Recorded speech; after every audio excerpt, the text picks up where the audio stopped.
Good evening. This is All India Radio and I'm Anuja Kumar with the news at 9.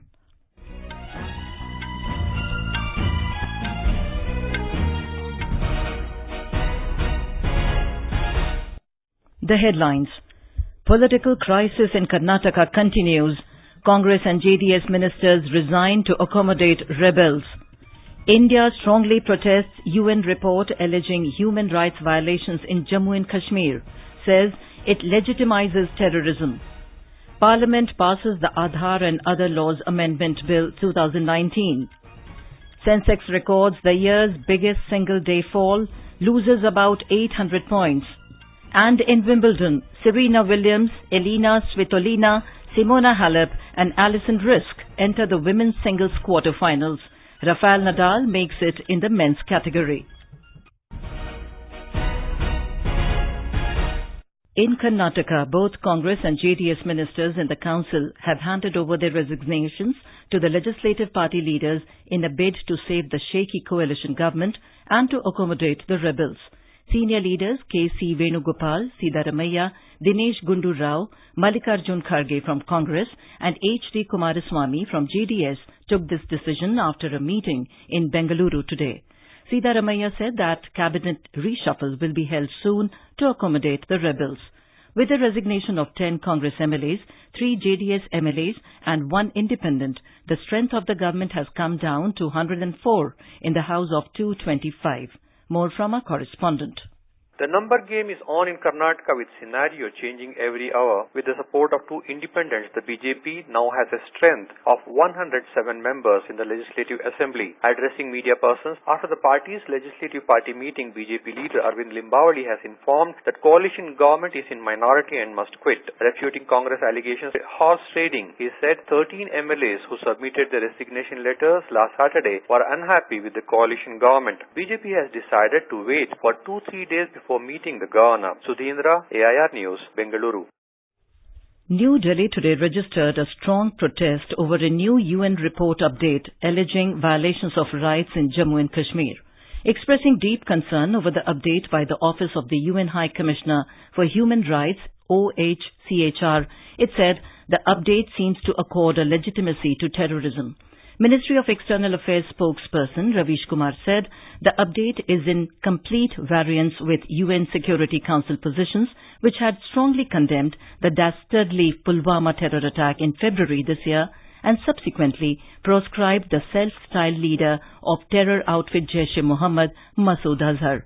MEA spokesperson said a situation created by years of cross-border terrorist attacks emanating from Pakistan has been analyzed without any reference to its casualty.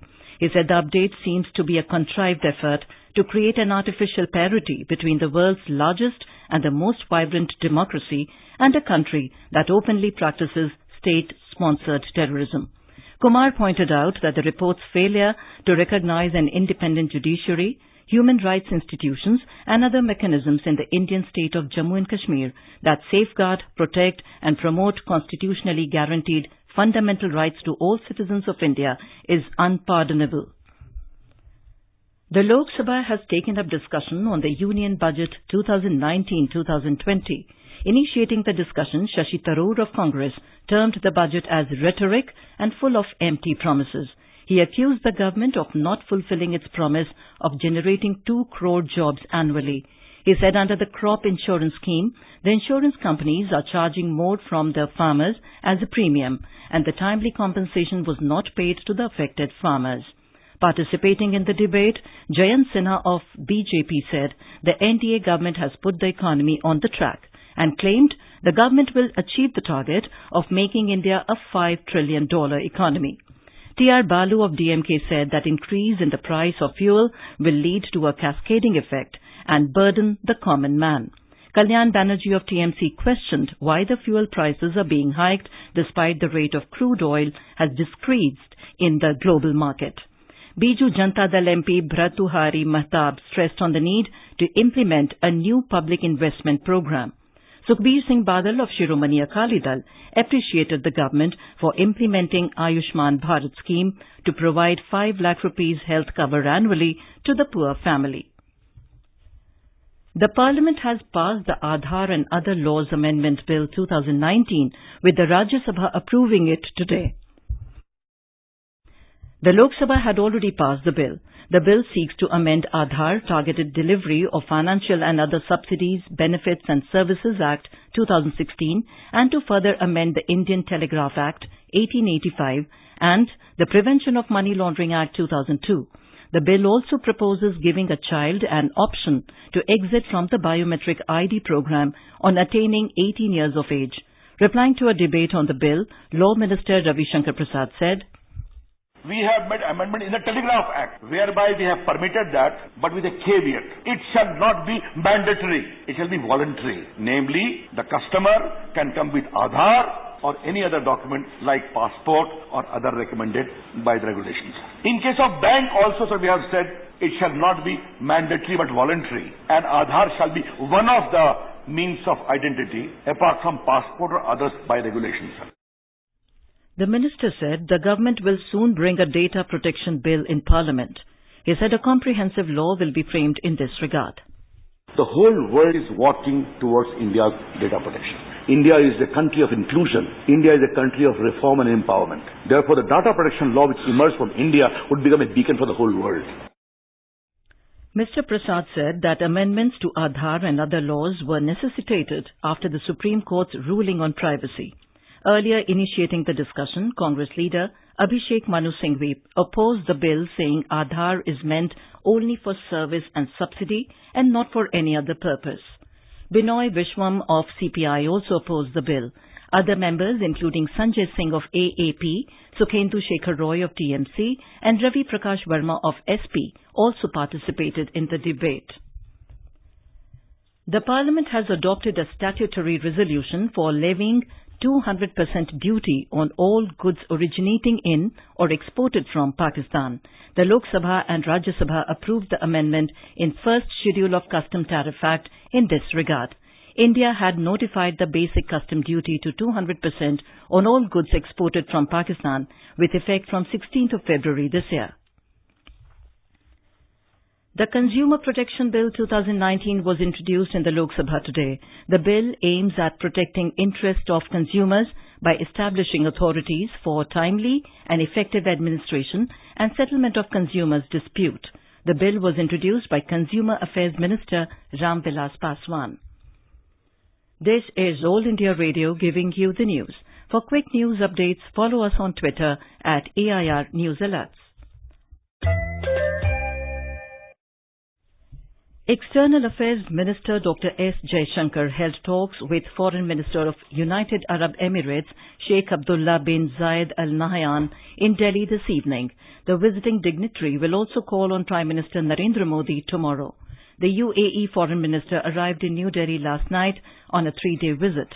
The visit is aimed at not only strengthening the comprehensive strategic partnership, but also to explore new areas of cooperation between the two countries.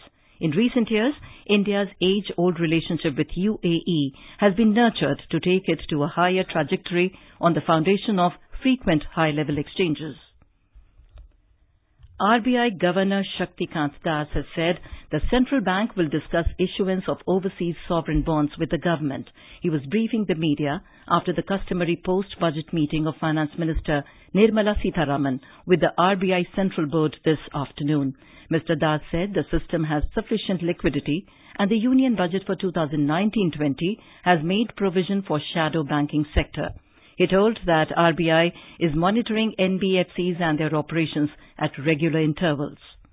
The system is more than adequately surplus in liquidity, and we have also announced a liquidity backstop for the banks to implement the NBFC package which the Finance Minister has announced in the budget. The RBI Governor said budget provision of 70,000 crore rupees towards bank capitalization is a very positive development that will help lenders not just comply with the regulatory requirement but also step up banking. Benchmark's domestic indices today plunged more than 2%, logging its biggest single-day loss this year so far. The Sensex and Nifty both tumbled for second session in a row amid heavy sell-off in global equities. Rupee also weakened 24 paise against the US dollar. A report.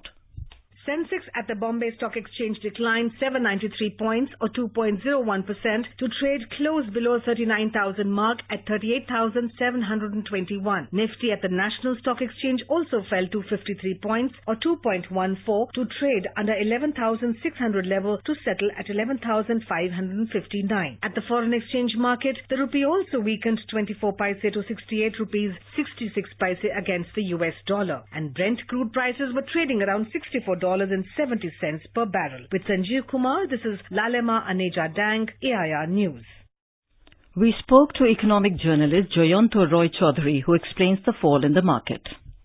The American payroll data has been very positive. There has been an expansion in it. Consequently, the feeling is that the U.S. Federal Reserve authorities are not going to cut their interest rates at this point of time. Many funds had moved out money from the U.S. market, fearing that the U.S. reserve rate would be cut. Now they are bringing back that money, and which is why you see Asian markets have tumbled, and so has India. In fact, Asian markets have tumbled by a far greater degree than the Indian market. There were some fears earlier in the day in the Indian markets or regarding certain clarity in the budget, but most of those have been addressed by the government.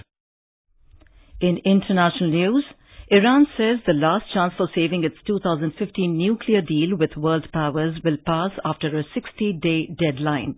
Iranian Foreign Ministry spokesperson Abbas Mousavi told reporters that Iran will not offer any further deadlines to save the deal by September. Iranian officials said earlier that the country would take further steps toward the reduction of its compliance with the accord after the deadline. Iran has already breached the deal's limits on uranium enrichment and stockpiling. Abbas Mousavi said Iran is still open to negotiations with its European partners and expressed the hope they would take steps forward toward implementing their commitments. Dozens of powerful Afghans resumed talks with the Taliban today in Doha. A possible ceasefire is on the table along with key issues such as women's rights in the Qatari capital. Around 70 delegates are attending the two-day gathering, which has been organized by Germany and Qatar. In Wimbledon tennis, seven-time singles champion Serena Williams reached the quarterfinals with a dominant display against Spain's Carla Suarez Navarro. The American 11th seed raced to a 6-2, 6-2 victory against the world number 31. Williams will play compatriot Alison Riske after she upset world number 1 Ashley Barty of Australia. Romanian Simona Halep defeated Corey Goff of US 6-3, 6-3.